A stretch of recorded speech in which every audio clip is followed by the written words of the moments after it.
Shout out to my guy TOV Digital in the building.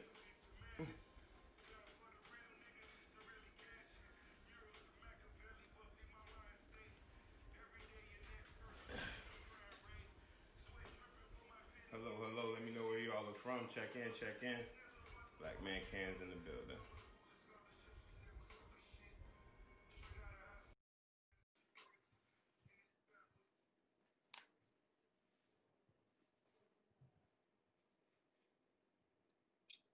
Brandon, what's up, brother?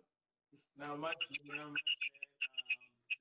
Just happy to be here. Thank you for having me. Can you hear me? Is there any feedback? Yeah, it's going in and out. You hear it sort of got like a squeak to it. What about now? We in there. We in there. All right. Well, nice to meet you officially. Pleasure. I hope that the way we carried ourselves in the direct messages is the way brothers would. You know what I mean? I hope appreciate you responding. All that was great. You know what I mean? Thank you very much for that. And Uh, then that, introduce yourself, man. Let's get into some introductions. We have a good one today.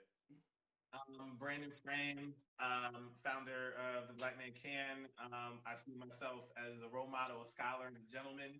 And I'm just trying to do my part to showcase what it is that Black men and boys can do around the world. I take it to heart. It means a lot to me to make sure that we showcase the positive images of, of who we are and what we do. And I mean, I guess, people have been telling me like it's so, so much needed just, in the time, everything that we're going through. But it's just always been needed because we've always been portrayed in a certain way. It's very monolithic, which causes the issues that we had. And Yeah. so we're trying to just do the part to show the positive contradiction to the prevailing black male image of today. Got you. Brandon, first off, I appreciate the introduction, but I want to give you just some roundabout insight in regards to society talks and the platform, all right? So please feel no pressure to cut yourself off. And our conversation be as expressive as you need to be because at any moment or any time we need to be heard now.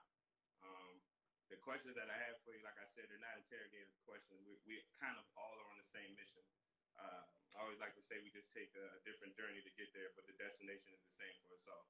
So I'm bringing you on for us to both be in the opportunity and get the opportunity to express ourselves freely. So don't cut yourself off. Don't feel no limits. By all means, brother, express yourself.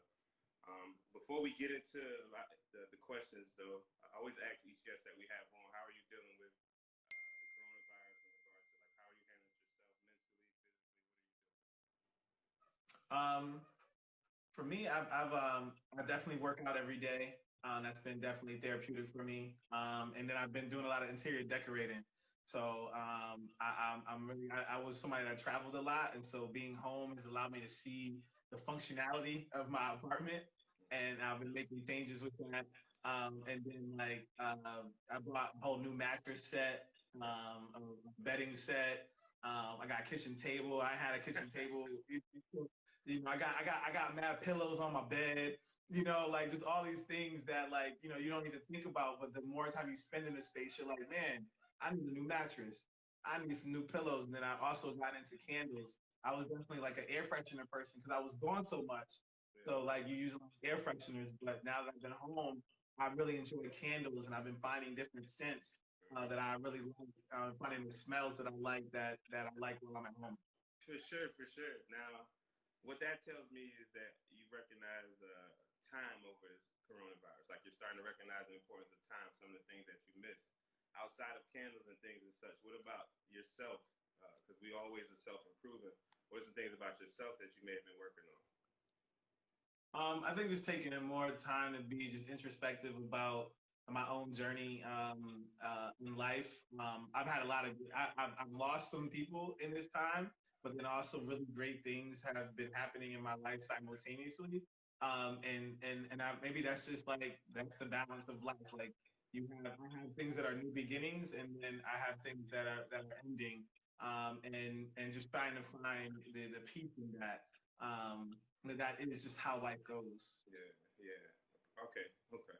I reckon with you, brother. I picked up. I had been meditating for some time, but I guess I just like doubled up on it because there's more time in the day. So I guess appreciate the world that we have. You know what I mean? Appreciate the things around us. It sounds like something that's easily forgotten or skipped over, but it's imperative. You know what I mean? That the ability to understand something that simple will take us a long way. So I appreciate you sharing that because a lot of people won't even get into the introspect of their lives. I don't need you to go in depth, but just share a little bit so brothers know, yeah, we thinking like that. You know what I mean? You you on the clip that I showed, Steve Harvey mentioned ties. You chose ties to get your message across. I want to know, is that something that someone taught you beforehand? Did you have someone else in your life show you that, and you felt like, because I heard you use the phrase "pay it forward"? Is that a situation that grew from that, or where did you get the inspiration behind Black Man Can?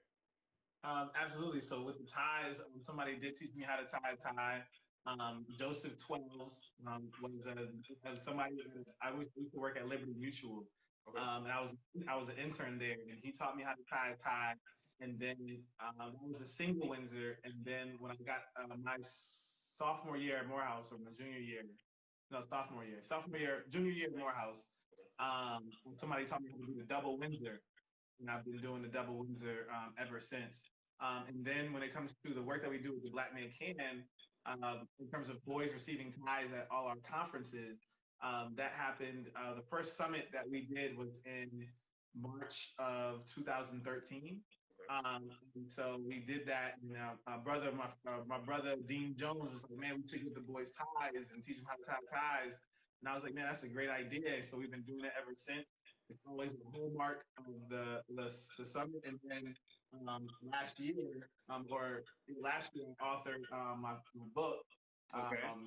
So it's called My First Tie. I authored that. Show us some more for people to read it. It's all good, man. It's love here. Make sure we get that up for sure. I co-authored this with with a friend of mine, Tanae Deneen Eskridge, who's in California, and we co-authored this book, which is about little Dell and his journey to tie his tie for the first time with his dad. And it's been great, and so it allows for me to also do the work with young men in elementary school, as well as continue to do the work with high school and middle school and high school. Would you say yourself that you are a man of discipline? And I ask that question because you had the young men do chants, and with most chants, it takes discipline to remember those things and put those things into play actively every day of your life. How did you, come up with the chant, but also the chant? What does it represent about yourself as well in regards to how you feel about being a disciplined person?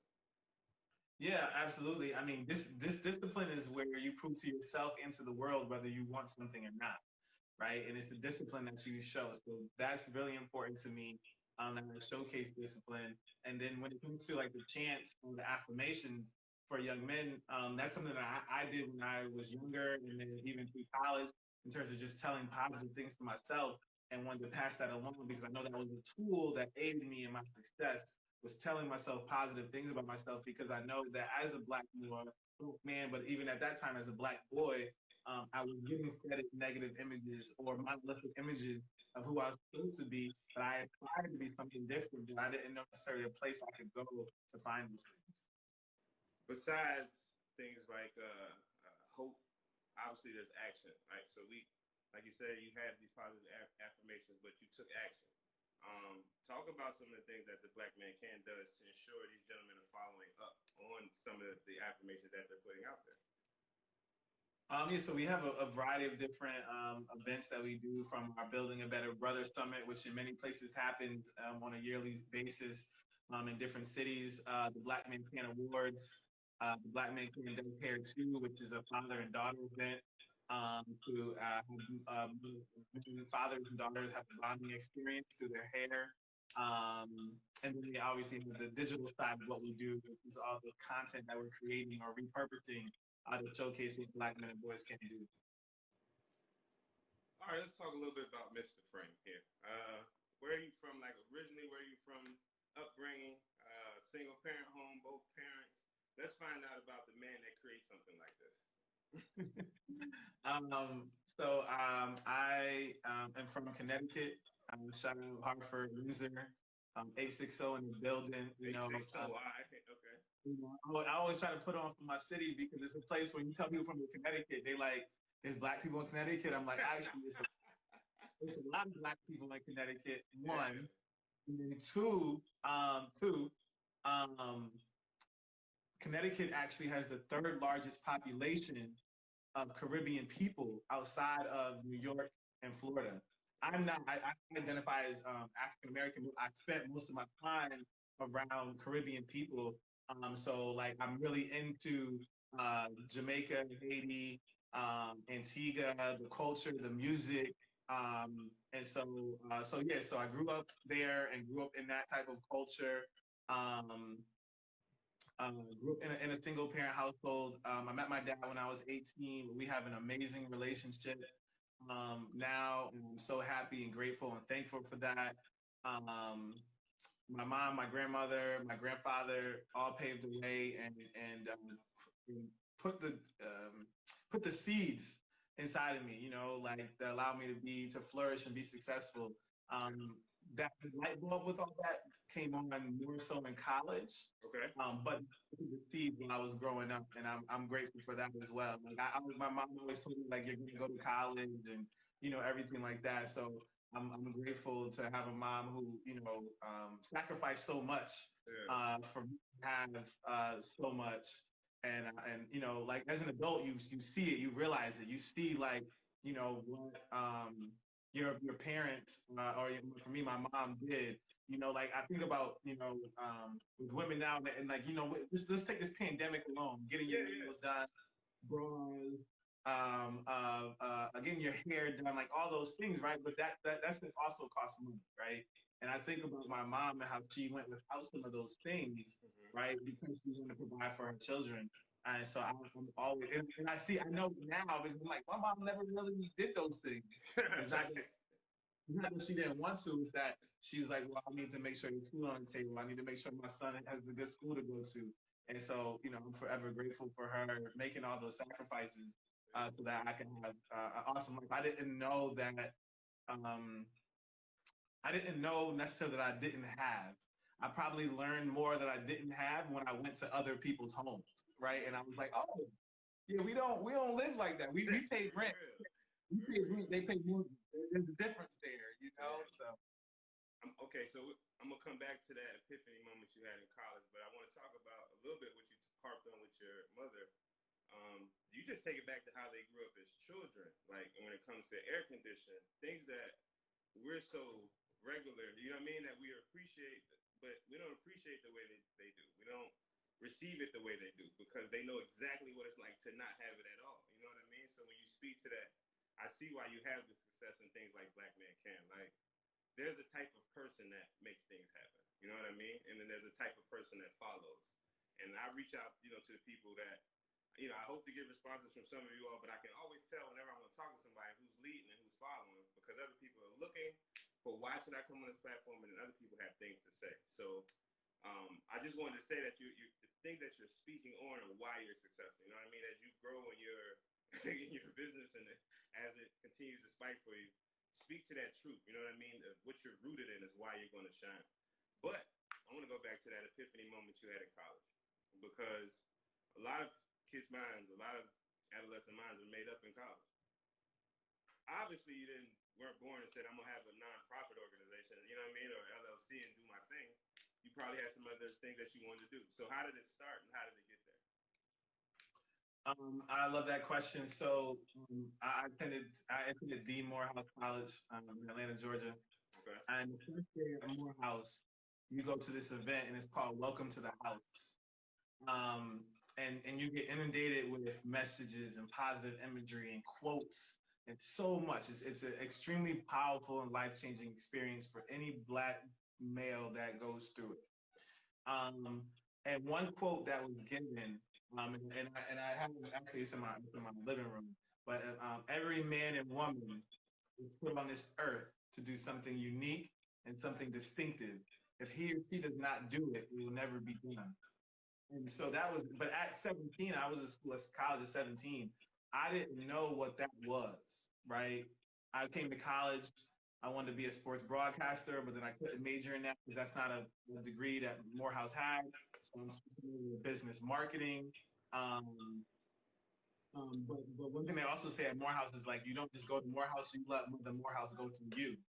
And so through that experience, and that quote and many others, I had this epiphany that, wow, what I'm supposed to do is be like at the intersection of business, education, and like youth development. That's gonna be like where I'm gonna be. And then through again varied experiences, I'm like, oh, that's how we birth the Black Man Can. Because ideas of spiritual children seated by God inside of us. He places the tools around us and the people around us to manifest those things into reality, right? And so I'm just grateful that that's the idea that he gave me, going back to that quote, which was every man and woman is going to do something unique and something distinctive. If he or she does not do it, it will never be done. For sure, for sure. That hitches me to another word, which is proactivity. So I guess let's get more into some information that will assist the younger Black men or any age Black man that's just trying to move forward. Talk about how important being proactive in your own career is. Being proactive is I mean it's essential. It's kind of like I guess how I would look at that is that I look at the idea of proactive not from a standpoint of like planning, because when you plan, God laughs, right? But what I look at that as having a vision of something that you want to do, and then faith without work is dead. So if you have a vision, then you just identifying the different work streams and things you need to do or be proactive about to make that vision come to light. But you don't actually know where it's going to 100% take you, because God just makes it just all move, and like you wouldn't even know that this thing was going to happen because your steps are already ordered. All you have to do is just do the work. And so I think for speaking to that question about being proactive, it's just about coming up with a vision, an idea of something that you want to do, and then figuring out the steps of the work you need to take to accomplish those things. And then the blessings just continue to flow as you're doing the work. What are some, I guess, some of the most consistent traits you've seen from the young men that you assist in the Black Man Can? Like, what are some things that even are probably catching you off guard that you're learning about the people that you're interacting with? I think the thing, what I would say is, right now with young men, you're dealing with young men who grew up in. I'm not. How old are you? Just asking. 33. So I'm 32, right? So we had Mavis Beacon. We played Oregon Trail. You know, exactly, Oregon Trail, yeah. like we had those things, right? Yeah. The kids that we have now didn't have those things. They don't know a world without YouTube, without Instagram and Facebook, right? And so one thing that we're seeing is that I don't meet any young man who doesn't want to be successful. That's not. But the idea of the journey and the work that it may take, and then to not compare yourself to other people, that's some of the work that we have to do.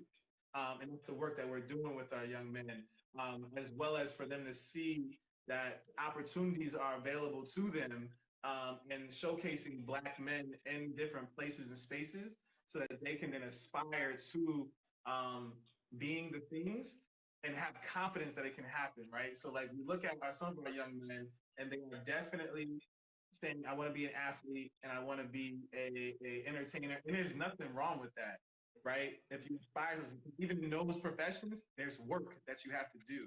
What we have to talk about is that it's the confidence in which they say they want to do those things. So even the kid with no athletic ability is talking about, I'm going to the league, right? Yeah. Where but if I ask him, what else are you interested in, or what's something else you want to do, he may say, I want to be a video game designer. Awesome, love it. But he's never met, seen a Black man celebrated for doing that. So the confidence, he may say it, but the confidence that it can actually happen is lacking, right? And so it's important for us to expose them to the different careers and celebrate Black men in all the different spaces and places, so that then they aspire to those things, also have the confidence that it can happen. We're going to talk about cultivating an environment, because you have your own environment. The Black Man Can, when you come into it, that's your environment for you to give some information to people, and they can use it and they connect. We know that that's an option as well. But I want to talk about cultivating an environment for more successful Black young men. And I want to talk about characteristic traits. So 5 of them.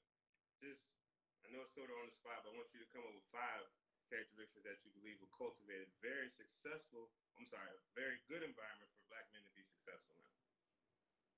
I would say you have consistency, um, uh, vulnerability, um,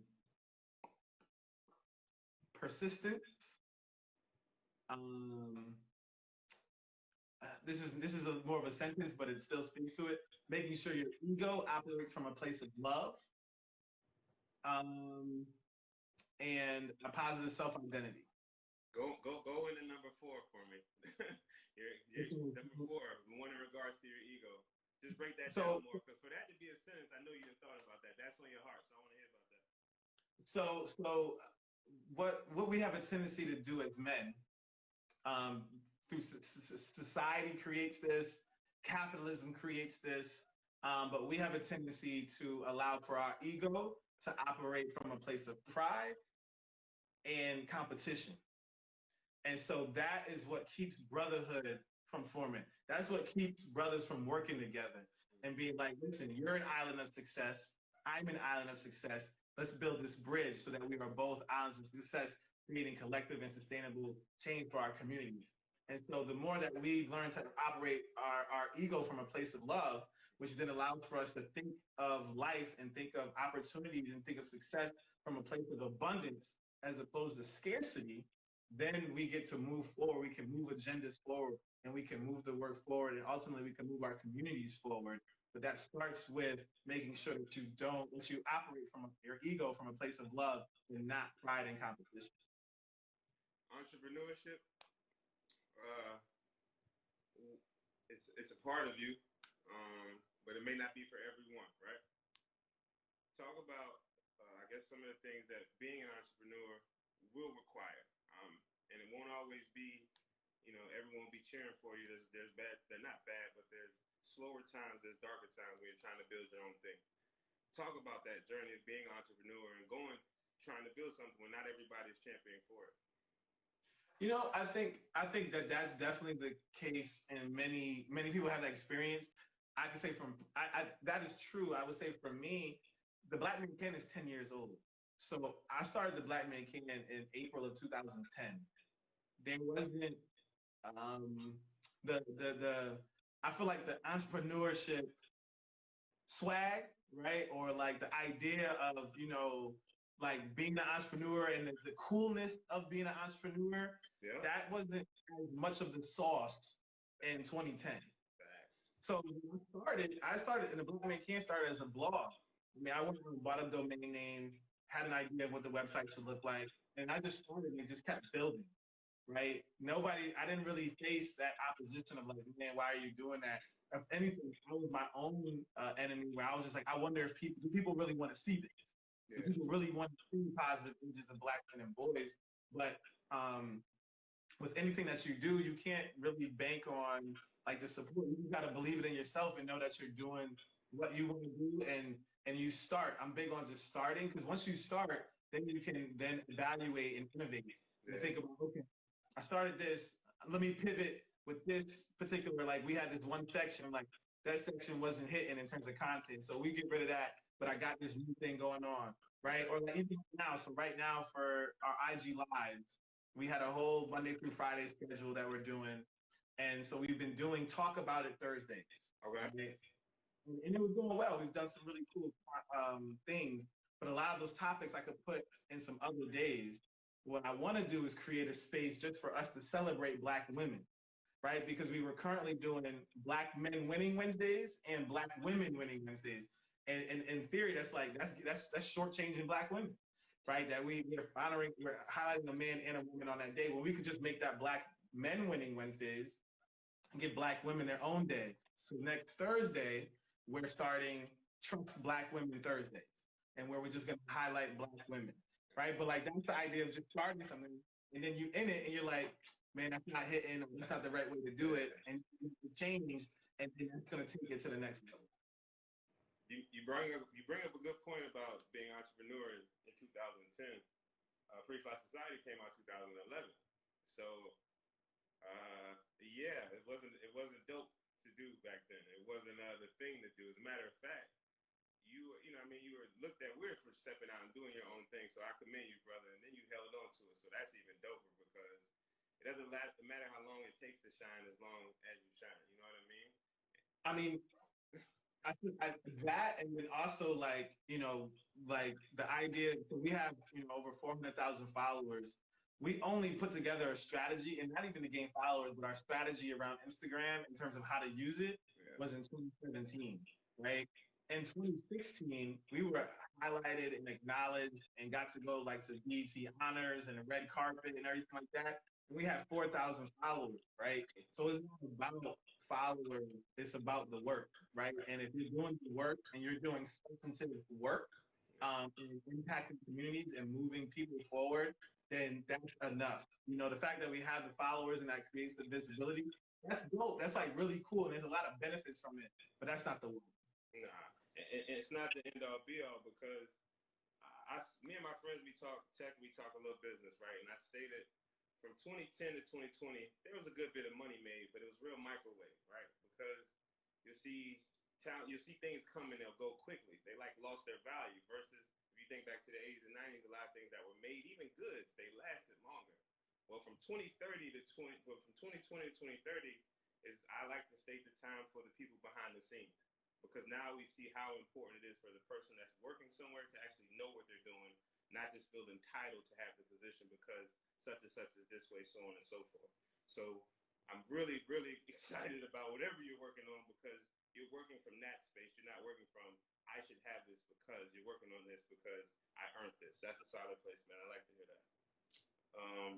I want to talk about relationships. It's a big thing in the Black community, but we need to learn how to use them effectively. What's your stance on relationships within business and within your own community as well? I mean, I think again, it actually speaks to what we just recently were just talking about around scarcity versus abundance, right? And I think relationships are essential, and you have to build them with care and intention. And so there's going to be relationships that are going to be beneficial to both parties. But sometimes the best relationships are the best things that happen when you can do things and help people and then you get nothing in return, right? It's just because you just have the opportunity to help. One thing that I believe in and what I like to do in terms of relationships, I've had a little bit of success in my life. And so what I always say is I have 30 minutes for everybody, right? And so if anybody emails me or sends me a message and say, hey, can I pick your brain? I'm like, cool, let's set up a time and we can do it. And the amount of businesses that I've seen that I've been able to help just to get started or gave people tips on social media or whatever it may be, like that stuff has turned into me going to weddings. It's turned into donations to the Black Man Can because I gave 30 minutes to this one person. They turned their business into a six-figure business based off the founding conversation we had. And they're like, hey, I want to donate $5,000 to Black Man Can, because you just gave me that time. And so that's what I talk about in terms of, you just help people when you can. You can't hoard information. And that's how you build relationships. Some of these people are people now have relationships and they're very successful. And then you never know who they're going to meet. And then that's like, you know what? Oh, Brandon, man, you was telling me about this thing. I see you doing it. I want somebody I want to connect you to, right? Like that's how we have to move in our relationships. And again, it comes from a place of abundance and not scarcity. Absolutely. That's kind of breathtaking, man, because you want the game to be passed, but you got to receive the game as well. So the information that we're sharing with people, we have to understand that even within all that, there's context, you know what I mean? And I think we sort of get lost in the big picture of things that the base fact that you give 30 minutes of time to anyone states that I understand what I'm here for. You know what I mean? I understand what's taking place in front of me. And it's not that time limit because me and you both know that the conversation can go well over 30 minutes if it's supposed to. You know what I mean? So it's just, do you know that before you even get on the phone? Yo, you ill with it, man. You ill with it in there, Brandon. You ill with it in there, man. Who or what do you feel has been the key to your success? I mean, I don't. The key, I would say, in terms of keys to success, I would say one of the characteristics that I said earlier is consistency. I think I'm like extremely consistent. You know what I mean? Like in delivering something. right? Like whether it might start off, because I believe it's like the journey, like, it's you start and you suck, then you may suck less, then you become good, Mm. then it becomes great, then you become unstoppable, and then it's a masterpiece. Yeah. But it's nobody starts at masterpiece, nobody starts at unstoppable, everybody starts at simple, Yeah. and then you suck less, and then you become good. And so I think for me, I've just been consistent knowing that no matter what I do, no matter what I launch, no matter what event, it's going to get better over time, and not trying to be that perfectionist. And, like, let me just, if I'm doing an event, I got to cover the bases. Content's got to be good, and it's got to present nice. People coming don't, know that, like, shit is crazy in the back. You know what I mean? Yeah. And so there's make sure that stuff happens. So I think for me, the hallmark for me is that I've been consistent in my career, over time, and that's been the secret to the sauce. All right. Sort of a rapid fire thing. I just toss words at you, and you talk about what they mean to you personally. All right. There is, like I said, there's no limit, so you speak as long as you need to. First word is legacy. Legacy. I've been thinking a lot more about legacy because yes, there's the Black Man Can, and I have a full-time job, a whole 9 to 5 job that I do in conjunction with the Black Man Can, and have a very successful career in education as well. But the biggest contribution that I can make to the world is to marry a Black woman and have a Black family. And so the legacy to me is that, like, it's gonna be like, yes, the work that I'm doing maybe will stand the test of time, and that's awesome. And that is one aspect of legacy, but it's also being like, what am I leaving? One of the best things I could do is have an amazing uh, Black wife and raise amazing children, so that they can also carry on that legacy, that brand name to the next level that it's supposed to go to, that I can't even fathom or bring it to. It's two words. Constructive criticism. I love it. I'm here for it. I love when people give me feedback in terms of what I can do to improve, what I did right, what I did wrong. One thing I do at work, we do these. I do everything that we do. We do AARs, after action reviews, Okay. right? And so, what went well, what didn't go well, what was supposed to happen, what didn't happen, what are recommendations and improves. And every time you do it, you have to identify um, something that you can do better. You can never do something and not be better at something. So I would say that would be constructive criticism. The Black Man Can. Um, the Black man can uh, achieve all things that he wants if he's willing to put the work into it. The Black man can be a doctor, can be a lawyer, a video game designer, the barber, and the list goes on. In fact, the barber, I'm waiting for New York City to open back up, because the brother, I never had this much hair on my head since like 12. So, hey, bro, me too, man. I can't wait to get rid of this. Not rid of it, but lined up anyway. I just need to get something done to it. Every guest that I have come on, one question I ask them all is, post COVID-19, what would you like to see from society? post COVID-19, what I would like to see is a world where in education we value explicit teaching of social emotional learning skills. I would love to see a world where I've watched how the pictures that people have posted around places in the world who basically are not being impacted because of pollution, right? And like the animals are different. And so, how can we keep that same energy while coming back to the fact that we're going to travel and get on the road and drive? But like thinking about how the world shifted, Mother Nature shifted for the better because we weren't out doing those things, right? And thinking about like how people are coming together.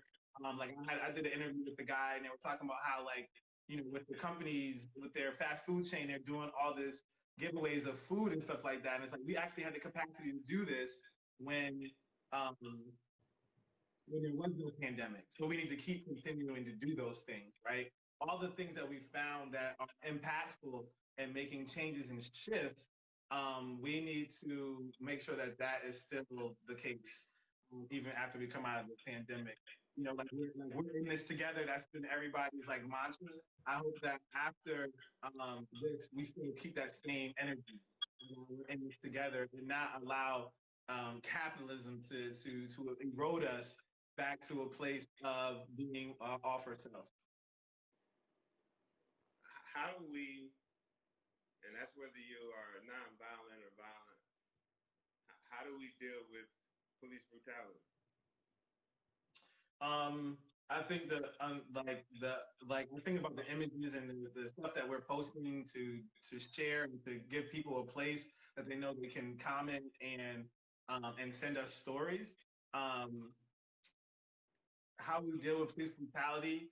One of the things I wholeheartedly believe is that it's easier to change policy than it is the hearts and minds of men. You know, we do with the Black Men Can. One of our goals is to change the hearts and minds of men, but to make that shift there is a journey with that. So one thing I really speak to at this point is like it's the reason why we have to make sure we go to the polls and we vote because a lot of the different things that are taking place in our communities are tied to policy. But we can go vote to change those policies so that things can be shifted in our behavior and we can fix a broken system.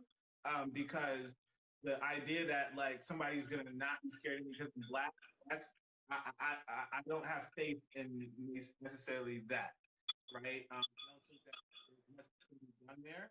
Um, Maybe with our younger generation, but I spent a lot of times in a lot of different communities and how people view me just because of the color of my skin. That's not going to change because even in different ethnicities and different cultures, darker skinned people are perceived a different way than lighter skinned people. Colorism is a real thing in terms of how people view and are scared of me as a black man.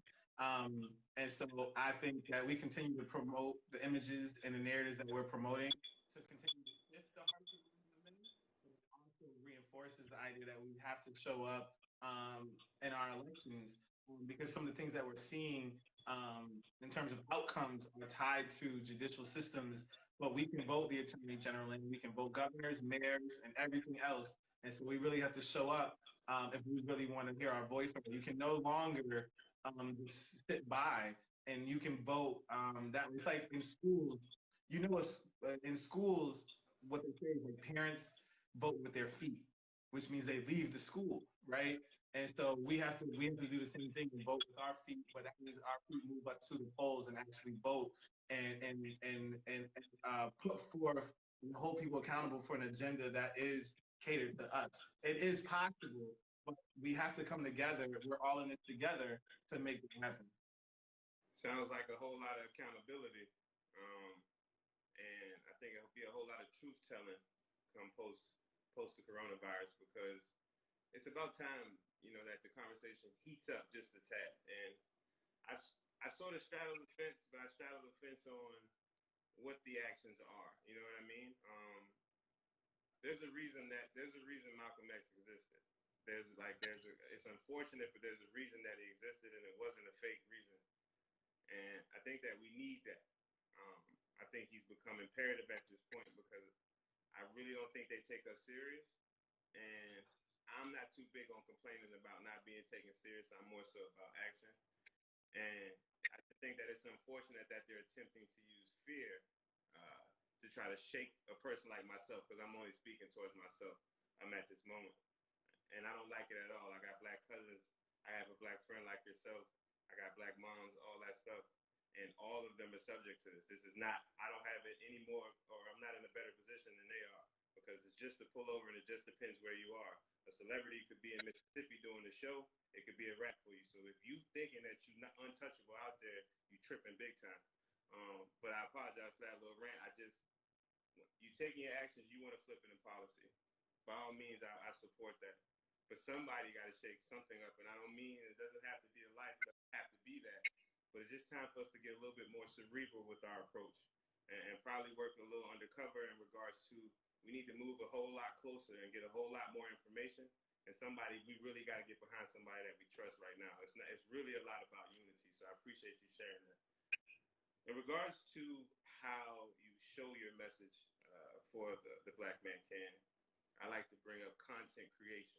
Um, right now, content creation is a big deal because everyone's home. You know what I mean? They let us back out there, but we're home. Uh, what type of content have you been obviously working on either by yourself? I know you showed me a book. Is there any videos, any visual commercials, things like that you're thinking about bringing out? Yeah, so I mean, we got some stuff coming up. We got some pilot shows that we're about to shoot. Try Black Men. So again, we're gonna be shooting those over this time, but we pushed that back. And some more digital content that's coming, like in the form of a few IGTV series that will be highlighting Black men in different spaces. So I'm really excited about some of the content that we are shooting, and the people that we're partnering with to create the content to showcase and amplify what Black men and boys can do. Yeah, it's going to be really exciting. I think people are really going to love it because we have great people that are working with us and that are down for the movement. We are the blackmancan.com will be shifting back to its original blog format. So we're looking for different bloggers and people who want to contribute their writing to the Black Man Can and telling stories and stuff like that. So I'm really excited about that shift as well. And we have all the products that are coming to the store. You see the canvas back here. And we got some other products that are on the way that are going to be things that hopefully people buy and continue to push our movement and the lifestyle of the Black Man Can. For sure. One of my last questions, and I feel like it's always a big part, so I'll leave it for the end, is teamwork. Me and you both know you don't get to where you are by yourself. We may say it because we may be emotional in the moment when we're in a room alone, but we know it takes a team. It takes a lot of people. What are some people you would like to shout out, or people that play a very important role in helping you do what it is that you do? I mean, we'll start at the top. Shout out my mom and my grandmother. One of my mentors, Dr. Terrell Hill. Shout out some team members of the Black Man Can, Sade, Julian, Jawan. I just shout out all the Black women who have poured into the Black Man Can. With a lot of different things that we've been doing over the years. So those are just some of the people that I mean, there's too many to name. If people watch this, they're gonna be mad, like, yo, you wasting my name, But those are people that just came off the top of my head right there that I think are instrumental in my growth and development as a Black man and also helping the Black Man Can move forward. Gotcha. Brandon, it's been 43 minutes. Has it felt like it? No, not at all, man. I enjoy these dialogues and conversations. It's an honor and privilege to be able to come on with you. I thank you for thinking enough of the work to want to even have a conversation. It's a true blessing, and if any way that we can be supportive of you in the future, please let me know. Hey, Brandon, I'm greatly appreciative you even responding and coming on the platform. I want to shout out Black Menswear. I saw you and my guy Neandres. The conversation was good. Those guys don't know if that I'll be watching, but I watch because that's how you grow. So I appreciate that. I definitely will, take you up on that because I definitely want to connect with my people for sure. So thank you very much for coming on to Society Talks. We will be in contact soon, my friend. Have a good one. You too, man. My man. Everybody, thank you all very much for checking out another episode of Society Talks. We have Friday, Jonathan Martin, J Martin TV. Be tuned in for that. And tomorrow we have another episode of Pass the Aux, which is a DJ experience live. We have DJs from around the world. They come on our lives and they crush it for a chance to be the Pass the Aux champion. So appreciate you all checking out the interview. Hope you all enjoyed what you saw. If you have any guests that you may like to have on the show, please DM me. If you have any interest in being a sponsor of the show, please reach out and let me know. Once again, I'm Frank Mill. I'm the host of Society Talks. I'll catch you all next time. Peace.